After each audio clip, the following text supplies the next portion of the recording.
They laughed at the man no one wanted. Then the only Omega left in the hall offered him her hand.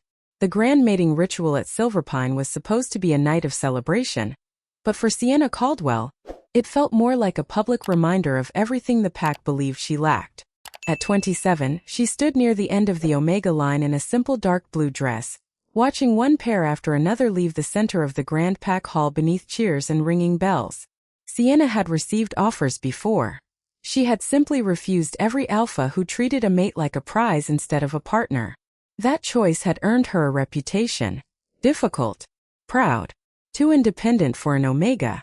Lucian Crow had been the loudest voice among them. He stood with a circle of young alphas near the front of the hall, dressed like a man who had never been told no. He had spent months assuming Sienna would eventually accept him. Tonight she had ignored him again. Then the great doors opened. Conversations faded as a stranger entered alone. He was tall, broad-shouldered, and dressed in a worn dark coat that looked completely out of place among ceremonial suits and polished pack crests. He wore no family emblem, no rank, no sign that any pack claimed him. At the registration table, the ritual keeper asked his name. Gavin Hawthorne. The keeper waited. Pack. Gavin looked across the hall with calm gray-blue eyes. None. A murmur moved through the crowd. Rogue. The word did not need to be spoken loudly. Everyone understood. Lucian smiled first. You came to a mating ritual with no pack? A few people laughed. Gavin said nothing. Lucian stepped closer. What exactly are you hoping to find here, Hawthorne? A mate or a free dinner? This time the laughter spread across the hall. Gavin did not defend himself. He did not lower his head either. He simply stood there, still and unreadable. One of Lucian's friends brushed past him hard enough to test his balance. Gavin barely moved. That should have made Sienna dismiss him. Instead, something inside her wolf stirred. She focused on him, using the strange sensitivity she had spent years pretending she did not possess. She expected weakness, fear, maybe embarrassment. What she felt made her breath catch. Nothing about Gavin's aura felt normal. It was muted, almost buried, as though something enormous had been folded into a space too small to hold it. Her wolf did not recoil. It went quiet. Then, to Sienna's confusion, it lowered its head. Across the room, the final bell began to ring. Under Silverpine law, anyone left without a match after that bell would leave the ritual alone. Gavin glanced toward the doors. Lucian laughed again. Looks like even desperate Omegas have standards. Gavin turned to leave. Sienna looked at the people around her. At the alphas who had judged her. At the Omegas who had learned to keep their eyes down. Then she remembered an old rule most people treated like an embarrassment now. The right of the last hand. Before the final bell ended, any unmated wolf could offer another a 30-day trial bond. No rank required. No alpha permission needed. Sienna stepped out of line. The laughter stopped one voice at a time. Gavin heard her footsteps and turned. She walked straight toward the man everyone had rejected. Sienna, Lucian warned. She ignored him. The last bell was still ringing when she stopped in front of Gavin and held out her hand. If no one here wants to stand beside you, she said, I will. For the first time that night, Gavin looked surprised. His gaze dropped to her hand, then slowly returned to her face. You do not know who you are choosing. Sienna held her hand steady. Neither do they.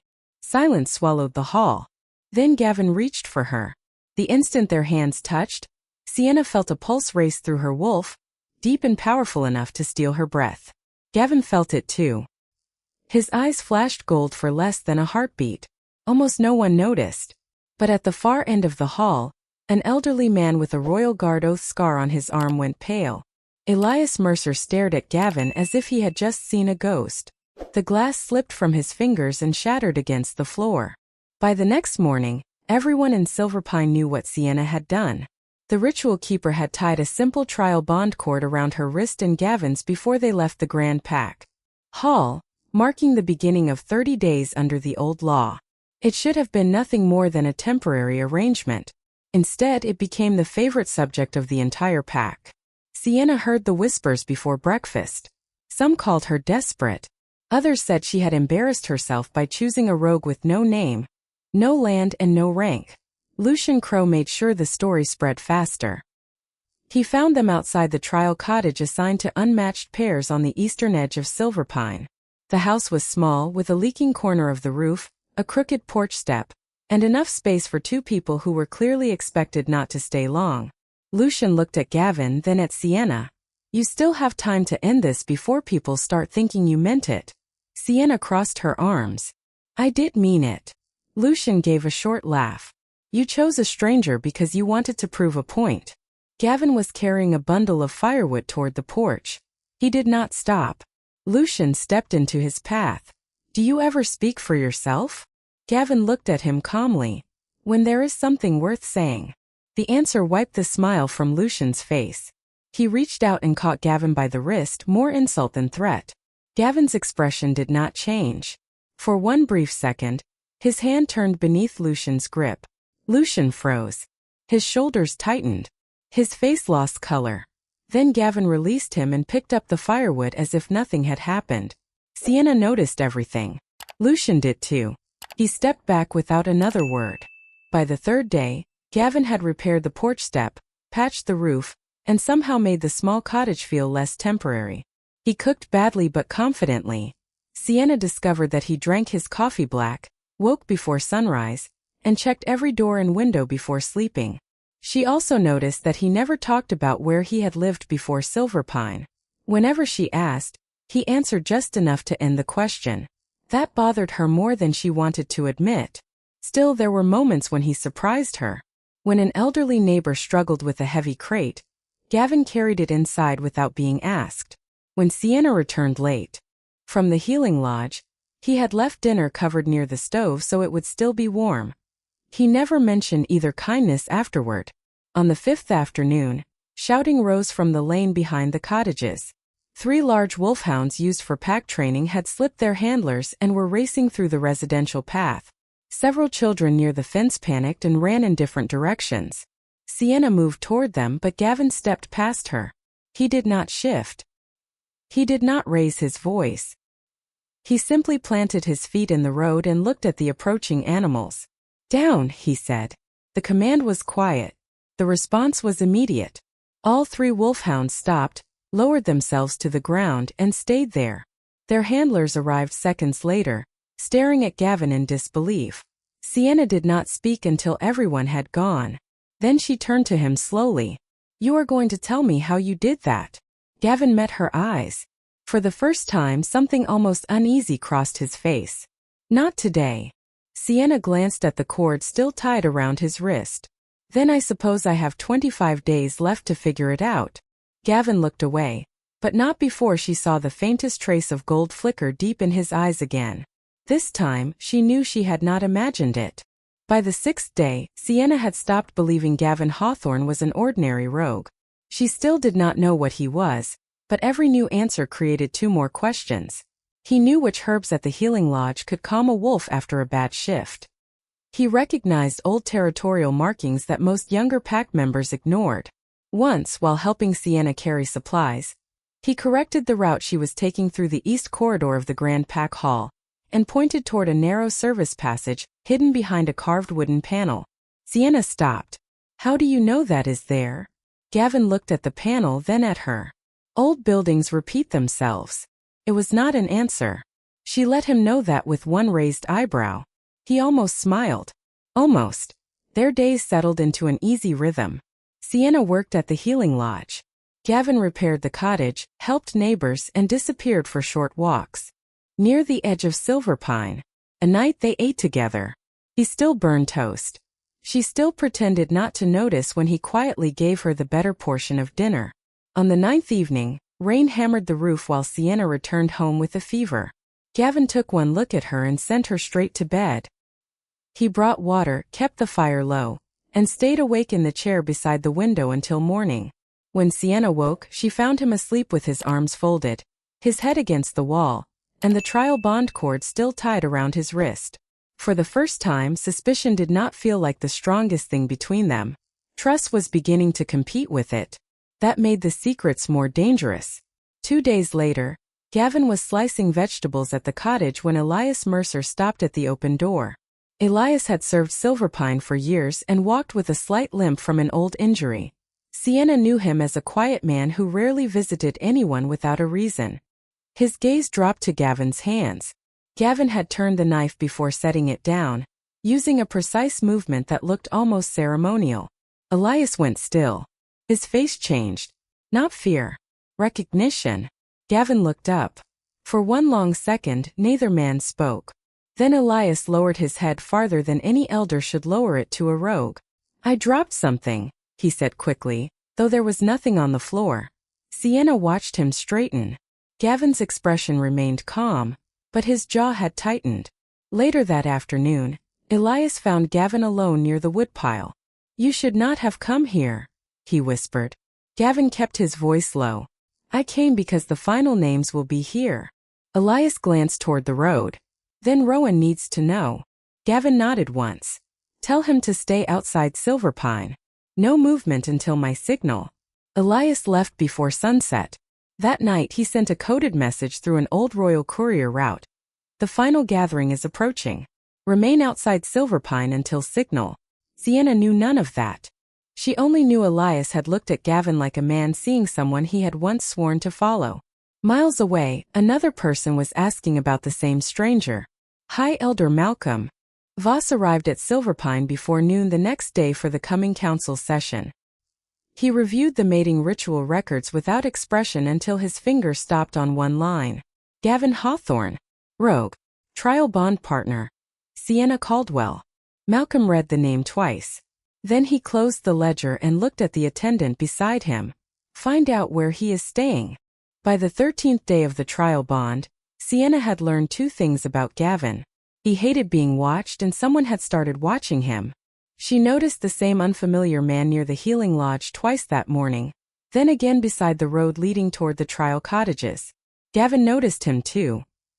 He said nothing, but his shoulders tightened the moment they reached home. That afternoon, Lucian Crow arrived with an invitation to the Silverpine training yard. He called it a friendly demonstration for the visiting council members. Sienna did not believe that for a second.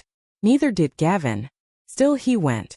High Elder Malcolm Voss stood beneath the covered viewing platform when they arrived, speaking quietly with several Silverpine leaders. His expression never changed when Gavin entered. That bothered Sienna more than open hostility would have. Lucian stepped into the center of the yard and smiled. Nothing serious. Just a test of control. Gavin stayed near the fence. Then test someone else. Lucian laughed. "Afraid people might discover what kind of rogue you really are?" A few young alphas joined in. Gavin ignored them. Lucian changed tactics. He called Sienna into the yard and asked her to demonstrate a basic scent calming technique, used at the healing lodge. She hesitated, then stepped forward. That was when another young alpha, already agitated from training, lost control of his aura. The pressure rolled across the yard. Sienna felt it immediately. Her wolf recoiled. Before she could step back, Gavin was standing in front of her. She had not seen him cross the distance. One moment he had been near the fence. The next he was between her and the unstable alpha. "Enough," Gavin said. The word was quiet. The effect was not. The air seemed to tighten. Several betas along the fence lowered their heads without meaning to. One alpha took an involuntary step back. Sienna felt Gavin's hidden aura push through whatever had been containing it, vast and controlled, then disappear almost as quickly as it came. Gavin turned toward her. "Are you all right?" Sienna nodded, but she was staring at him differently now. Behind them, Malcolm said nothing. He simply watched. Lucian tried to laugh off the moment, yet even he seemed unsettled. Gavin left the training yard with Sienna before anyone could stop them. They walked nearly half a mile back to the cottages in silence. Once the door closed behind them, Sienna turned. No more half answers. Gavin removed his coat and set it over a chair. "Sienna, the wolfhounds listen to you. Elias looked at you like he recognized you. You know passages inside the pack hall that I did not know existed. And today, half the training yard reacted to one word from you." Gavin looked toward the window. "You should stay away from the council while they are here." "That is not an answer. It is advice." "I did not ask for advice." That made him face her. Sienna's voice softened, but she did not back down. I do not care whether you were rich, powerful, or important somewhere else. I care whether the man living in this house with me is telling me the truth. For several seconds Gavin said nothing. Then he spoke quietly. I was someone who trusted the wrong people. Sienna waited. And his gaze held hers. And people died because of it. The anger in her expression faded, replaced by something more complicated. Gavin looked away first. I am trying to make sure it does not happen again. Across Silverpine, Malcolm received Lucian's report from the training yard. He read the description of Gavin's command twice, then asked one question. Did anyone see his eyes? Lucian hesitated. For a second. They looked gold. Malcolm slowly folded the page. For the first time since arriving at Silverpine, the High Elder stopped pretending Gavin Hawthorne was merely a suspicious rogue. Increase the surveillance, he said. Do not touch him yet. By the 19th day of the trial bond, the silence between Sienna and Gavin had changed. It was no longer comfortable. Every unanswered question sat between them like a closed door. Sienna still returned to the cottage each evening, but Gavin could feel her trust pulling away. Then one afternoon, she came home early from the healing lodge and heard voices behind the cottage. Elias Mercer stood near the woodpile with Gavin. You cannot keep doing this alone, Your Majesty. Elias stopped. Sienna froze. Gavin turned first. His face went still when he saw her. Elias lowered his eyes and stepped away without another word. Sienna waited until they were alone. Your Majesty? Gavin did not answer quickly enough. Tell me the truth, she said. Not part of it. Not another warning. The truth. Gavin looked tired in a way she had never seen before. I served the royal court, he said. 3 years ago I survived what happened there. Malcolm Voss was connected to it. Sienna stared at him. And Elias? He served there too. Why did he call you that? Gavin's jaw tightened. Because some habits are hard to break. It was still not enough. Sienna knew it and Gavin knew she knew it. You keep deciding what I am allowed to know, she said quietly. You say it is to protect me, but you never asked whether I wanted that kind of protection. Gavin stepped closer then stopped. If Malcolm knows you matter to me, he can use you. Then you should have trusted me before he got the chance. She removed her coat from the chair. The trial bond cord remained around her wrist. I am not ending this. But I am staying with my father for a few days. Gavin did not try to stop her. That hurt more than she expected. 2 days later, Thomas Caldwell received an official notice claiming an old pact debt had been reopened. If he failed to appear before the council, his residence rights could be suspended. Sienna knew the debt was impossible. Her father had settled it years ago. Malcolm's message arrived that same evening. Come alone. She did. He received her in a private office behind the council chamber, polite and calm. He never threatened Thomas directly. He did not need to. Your father's situation could disappear, Malcolm said. If you help us understand Gavin Hawthorne. Sienna kept her expression neutral. You already seem interested in him. Malcolm smiled faintly. Interest is not knowledge. While he spoke, Sienna's wolf reacted to something strange. A bitter herbal trace clung to Malcolm's cuffs. She had smelled it before on Gavin after the nights when his aura felt unusually quiet. Suppressant. The connection stayed with her after she left. At the healing lodge the next morning, Sienna checked old controlled compound delivery records she was authorized to access. 3 years earlier, a restricted batch tied to aura suppression had been routed through a Regency supply account. Malcolm's office had approved the transfer. She read the line twice. Then she remembered the way Gavin had hidden his aura, the way Malcolm had watched him at the training yard, and the false debt suddenly placed on her father. Malcolm was not trying to discover who Gavin was. He already knew. And whatever Gavin was hiding, Malcolm was afraid of it. By the 30th day of the trial bond, the cord around Sienna's wrist felt less like a symbol and more like a clock. Midnight would end the agreement, but Malcolm Voss clearly had no intention of waiting that long. Before noon, Silverpine guards arrived at the Caldwell cottage with an official council order. Gavin Hawthorne was to appear before an emergency tribunal in the Grand Pack Hall. The charges were read aloud. Impersonating royal blood, entering Silverpine under a false identity, conspiring against the Regency Council, and manipulating an Omega to gain access to protected pack records. Sienna understood the strategy immediately. Malcolm was not trying to discover the truth. He was building a version of it that the council could approve. Gavin was already waiting inside the hall when she arrived. His wrists were bound with restraint cuffs designed to weaken shifting, and the strain of weeks on Veilstem had left his face pale, but his expression was calm. Too calm. Malcolm sat at the center of the council table while several elders filled the seats beside him. Lucian stood near the wall with his father, no longer smiling. Elias Mercer was present as a witness, his face unreadable. Sienna realized. Then why Gavin had not run. The last undecided elders were finally gathered in one room. Malcolm rose. Sienna Caldwell, you entered a trial bond with this man. You lived with him. You had access to information he did not. Tell this council what you discovered. Every eye turned toward her. Gavin met her gaze once, then looked away. Sienna stepped forward. I discovered that Gavin Hawthorne concealed his identity. A murmur spread through the hall.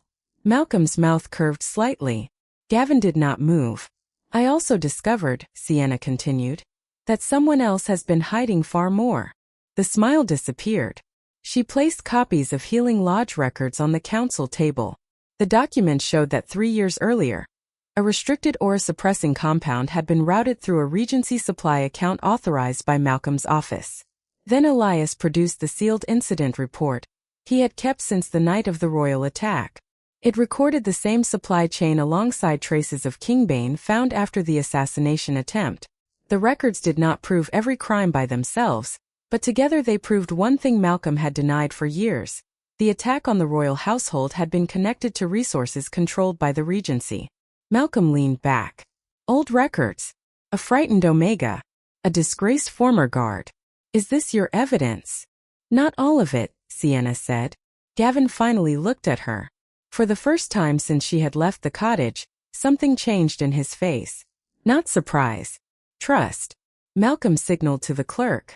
One by one, the elders were asked to sign an emergency decree declaring Gavin an imposter and authorizing punishment before a full royal inquiry could occur. Gavin watched each name appear. That was when Sienna understood the rest of his plan. He had allowed himself to be brought here because Malcolm was doing exactly what Gavin needed. He was identifying every elder willing to condemn a man before the evidence was heard. When the final signature touched the page, Malcolm stood. Remove Sienna Caldwell from the chamber. 2 guards moved toward her. Gavin lifted his head. The fatigue vanished from his eyes. Malcolm noticed. So did Elias. 1 guard reached for Sienna's arm. Gavin's voice came low and steady. Do not touch her. The room went silent, and for the first time Malcolm looked uncertain. The guard stopped with his hand inches from Sienna's arm. Gavin had not raised his voice, but something in that single command changed the room. The air seemed heavier. Older wolves looked up first. Lucian's father gripped the edge of the council table. Malcolm remained standing, but the confidence in his face had thinned. You are in no position to give orders, he said. Gavin slowly rose from the chair. The restraint cuffs around his wrists had been designed to weaken shifting, not to hold someone carrying royal blood. He drew one breath. The metal fastening gave way with a sharp crack and fell to the floor. No one moved. Gavin stepped between Sienna and the guards. He did not attack them. He did not need to. Stand back, he said. Both guards obeyed before they seemed to realize they had moved. Sienna felt the change before she saw it. The muted presence she had sensed since the first night of the ritual was no longer hidden. Gavin's aura unfolded through the grand pack hall, like something that had been forced into silence for too long. It was not wild. It was controlled. That made it more frightening. Betas near the doors lowered their heads. Several younger alphas stepped back. Then one knee touched the floor. Then another. Lucian fought the instinct longer than most, but even he could not keep his shoulders straight. Sienna stayed standing. The pressure reached her, but it did not feel like a command directed at her. Her wolf recognized it. The same instinct that had lowered its head on the first night now went completely still. Gavin turned toward Malcolm. His eyes were no longer gray-blue. They were gold. The veil stem that had hidden him for weeks had finally lost its hold. A faint mark appeared along the side of his neck, darkening into an old royal pattern known from portraits, coins, and ceremonial banners. Someone in the back of the hall whispered, "That cannot be." Elias Mercer looked at Gavin, and whatever caution had held him for 3 years disappeared. He lowered himself to one knee. "My king." The words traveled farther than a shout. Sienna stared at Gavin. Pieces she had refused to force together suddenly locked into place. The knowledge of old laws. The hidden passages. The wolfhounds. The way Elias watched him. The fear Malcolm had tried so carefully to hide. Gavin Hawthorne had never been merely connected to the royal court. He had been the man the entire territory believed was dead. Malcolm's face hardened. "A mark proves nothing." Gavin looked at the signed decree on the table. "Then let the full record prove it." He pointed toward the names beneath Malcolm's order. "You gathered them yourself. Every elder willing to condemn a man before hearing the evidence. Every signature placed willingly." Malcolm glanced at the decree for the first time as though realizing it had become evidence against him. "You planned this tribunal. I planned for you to believe you controlled it." Sienna looked at Gavin. There was no triumph in his expression. Only exhaustion and something else when his eyes met hers. Regret. He had finally shown her the truth, but only after she had been forced into the center of it. Malcolm signaled toward the doors. "Seal the hall." No one moved. Gavin's gaze shifted to Elias. One nod passed between them. Elias rose and quietly left through the side corridor to send the signal Gavin had ordered days earlier. Malcolm saw it too late. A few minutes later, from beyond the outer boundary of Silverpine, a deep horn sounded once. Gavin looked toward the closed doors. Then a second horn answered, closer than the first. The second horn was followed by the sound of boots approaching the Grand Pack Hall. No one in sight spoke. Malcolm Voss stared at the doors as if silence alone could keep them closed. Then the heavy entrance opened, and a line of royal guards stepped into the chamber. Their uniforms carried the crest that had not been seen in Silverpine since the night the Alpha King was declared dead. At their head walked Captain Rowan Hale. His dark hair was touched with silver at the temples, and an old scar crossed his chin. He stopped several feet from Gavin. For one long moment the room waited. Then Rowan lowered himself to one knee. Every royal guard behind him did the same. "Your Majesty," he said. "The royal guard answers to King Gavin Hawthorne." The words destroyed the last excuse anyone could hide behind. Lucian stared at Gavin as though seeing a completely different man. His father slowly removed his hand from the signed decree on the table. Malcolm remained standing. "This is theater," he said. "A group of disloyal soldiers does not make a king." Rowan looked at him. "No. Blood, succession law, the royal mark, and the sworn recognition of the king's guard do." Gavin stepped toward the council table. His aura had settled, but no one mistook the calm for weakness anymore. 3 years ago, Malcolm used the chaos after the attack on the royal household to create a regency council, Gavin said. "I survived. I stayed hidden because I did not know how far the betrayal reached." His gaze moved across the elders whose names now covered the emergency decree. "If I had returned immediately, the guilty would have scattered. Loyal families would have paid the price. So I waited." Malcolm's expression tightened. Sienna finally understood why Gavin had endured every insult at the ritual. Why he had allowed Lucian to mock him. Why he had stayed inside a broken little cottage when he could have commanded a palace. None of it had been weakness. It had been restraint. Rowan placed Elias's sealed incident report beside the Healing Lodge records Sienna had already produced. "These records are sufficient to open a formal royal inquiry," he said. "The decree signed tonight also establishes which council members attempted to authorize punishment before that inquiry could occur." Malcolm looked around the room, searching for support. None came. Even the elders who had signed his order now seemed unwilling to meet his eyes. Gavin did not order an execution. He did not demand revenge. "Malcolm Voss will stand before a lawful royal tribunal," he said. "Every elder named in this conspiracy will answer under the same law they tried to use against others." Royal guards moved forward and took Malcolm into custody without resistance. Lucian remained near the wall, pale and silent. Gavin looked at him. Once. You were arrogant. You were cruel. But you were not part of the assassination. Lucian swallowed. No, Your Majesty. Then your punishment will match what you actually did. Nothing more. It was the first time Sienna understood what kind of king Gavin had been trying to become. Not a man who could force everyone to kneel. A man powerful enough not to need to. The hall slowly emptied as Rowan began securing the council records. Gavin turned toward Sienna. For the first time since his identity had been exposed, he seemed uncertain. Sienna. She looked at the trial bond cord around her wrist. There were less than 2 hours until midnight. You should finish what you came here to do, she said softly. Gavin took one step toward her. And us. Sienna's eyes met his. I chose Gavin Hawthorne. I need time to understand what it means that Gavin Hawthorne is also a king. She left the Grand Pack Hall before he could answer. At midnight, alone in her father's cottage, Sienna felt the trial bond fade. Across Silverpine, Gavin felt it disappear too. 1 month later, Silverpine gathered again beneath the same high rafters where Gavin Hawthorne had once stood in a worn coat while strangers laughed at him.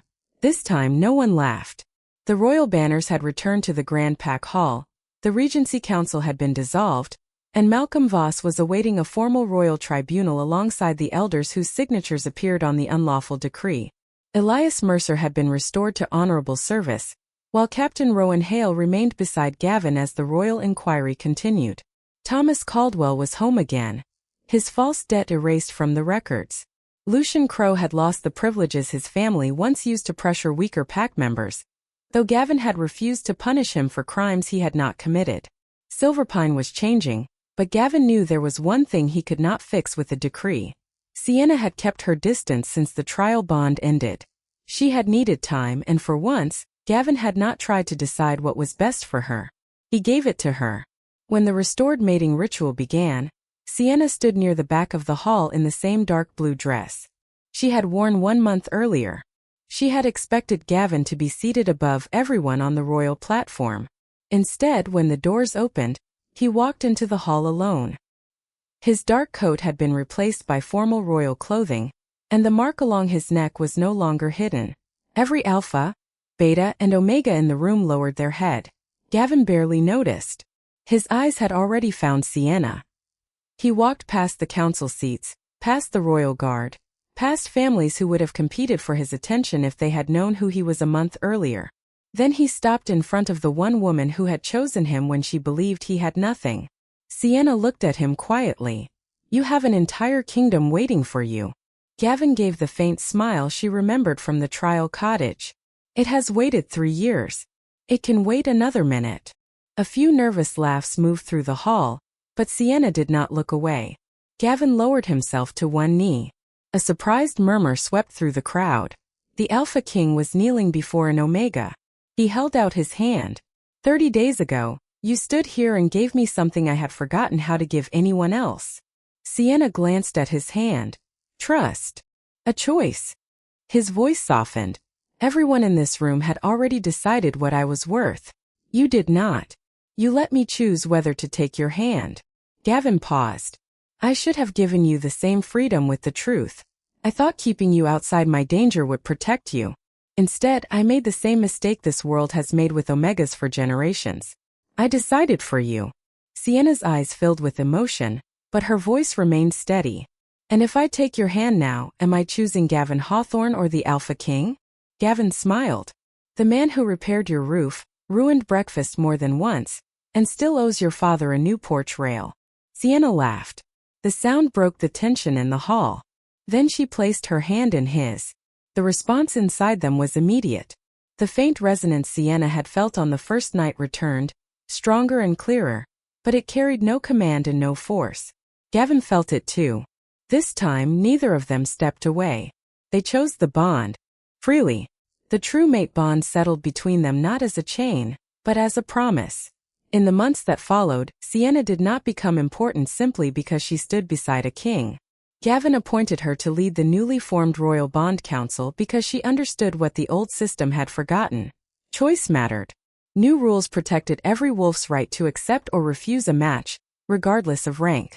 Omega representatives gained seats in future council hearings. Gavin did not erase generations of tradition overnight, but he opened the door to change and made sure it could not quietly close again. A year later, another mating ritual filled the Grand Pack Hall. Gavin and Sienna watched from the balcony as a young Omega calmly refused an influential alpha. No one mocked her. No one threatened her future. Her choice was simply respected. Gavin looked down at the hand still resting in his. The smallest gesture of his life had changed the direction of a kingdom. Sometimes the strongest person in the room is not the one with the highest rank, but the one brave enough to choose kindness when everyone else chooses judgment. I think Sienna saw Gavin clearly long before anyone saw his crown. What would you have done in her place? Share your thoughts below and subscribe if stories about courage, loyalty, and unexpected love are the kind you want to hear again.